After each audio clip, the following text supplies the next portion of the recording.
Welcome everybody to the first video of Shane's Shoot, where for the longest time I didn't know what I wanted to do with the channel, and just recently, you know what, I think I have an idea of what I want to do. So I like guns, I enjoy them, I enjoy shooting, I love history about guns, so why not use this channel for it?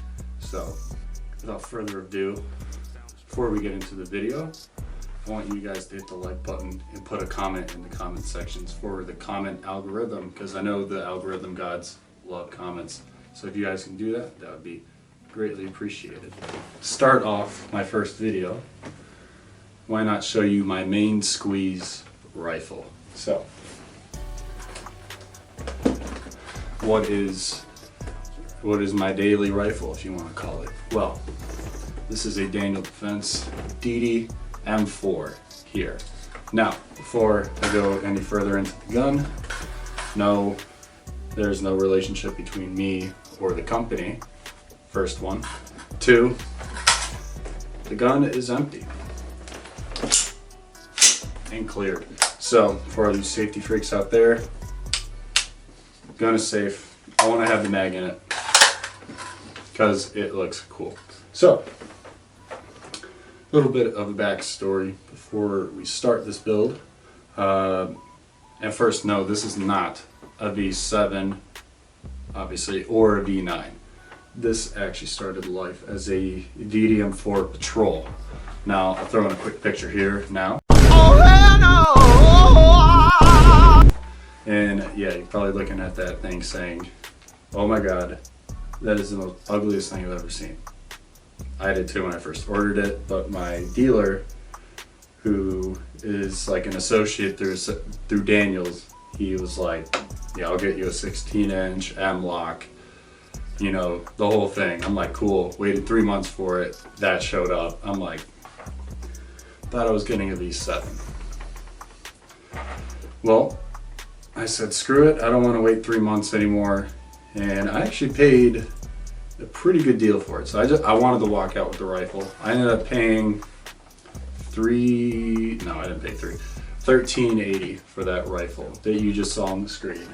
And this is how it sits today. I hated that front sight post. I hated the delta ring that was on it. The M-lock really didn't look, the M-lock on the handguard did not look very good whatsoever. And I know for the longest time I wanted a free floated rail, nice LPVO dash, just that kind of style. So, without further ado, let's actually jump into this rifle. So I see a lot of people do when going over their builds is they go, typical black. I'm gonna start in the middle of the gun, the core of it. So, I haven't done anything to the bolt or anything like that, or in the receivers. The only thing I actually have done is just put in a brand new flat face trigger, 3.5 pound. Had no problems with it, and it was definitely worth the upgrading from a mil spec trigger. So, again, standard Daniel bolt, standard Daniel charging handle they gave you. Nothing's wrong with it. Will I upgrade it down the line? Maybe, but I could care less. And then also, as you can see, spray painted it. I got this rattle can style desert, looking like fall camo from MW2. Really enjoy it. So, on the upper receiver, as we can see here, we got a nice LPVO. This is actually the Arkin EP8 1:8 34mm tube. Actually just put this scope on 2 days ago and zeroed it yesterday, and so far I absolutely love it. Glass super clear, no problems with it whatsoever. And the scope is also sitting on a Unity fast LPVO. I have a longer neck per usual, well, than most people I should say. So having this optic sitting up at 2.05 inches above bore is very helpful for me to get a nice cheek weld on the rifle.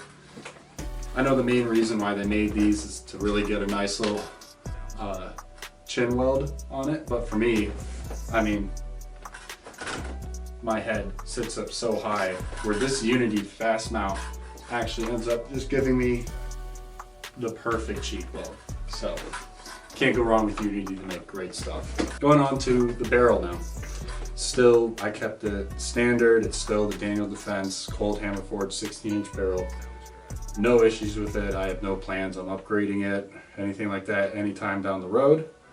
And then, obviously, we got a 15-inch Midwest Industry quad rail. Now this thing is awesome. It's well built. I forget the specs, what exactly it's made out of, but it is like a cheese grater in my hands. I cannot tell you how many cuts I've gotten from this thing. So, that being said, also what I did to it is put a new Sequence Precision adjustable gas block in here as well. Obviously, when you're going from that front sight, that A2 front sight, you gotta put in a whole new gas block. So I did the adjustable because obviously I have a suppressor. No issues with this with this gas block at all. Super easy to adjust. Hasn't given me any issues. Now, going to the front of the gun, I'm obviously rocking a suppressor. The brand I'm currently rocking is a Rugged Razor 556. I got this can probably about a month ago, I'd say so. And I actually ended up waiting 2 days for my approval. And I thought for the longest time I wasn't going to get into any NFA items, anything like that, but you know, end of February, I keep seeing everybody posting their approval times, and I said, you know what, I'm going to do it. So I went to the local shop, did all my prints. I think it took about 3 weeks for the DocuSign to go through, the Form 3, and the can to actually ship to the FFL. That was weird, but you know, whatever. And then 2 days for my approval. So I mean, in reality, I waited about a month from when I purchased the can to can in hand. So again, Rugged Razor 556, pretty damn quiet of can. I really like it. I can shoot it without ears, won't hurt my ears. Is it recommended you shoot without ears? No, always have hearing protection on, but I like it. First can, no problems with me. Also running a flashlight here on my left side. It is a Streamlight Pro Tac. It's just the 1000 lumen version. Hasn't failed me. Absolutely love it.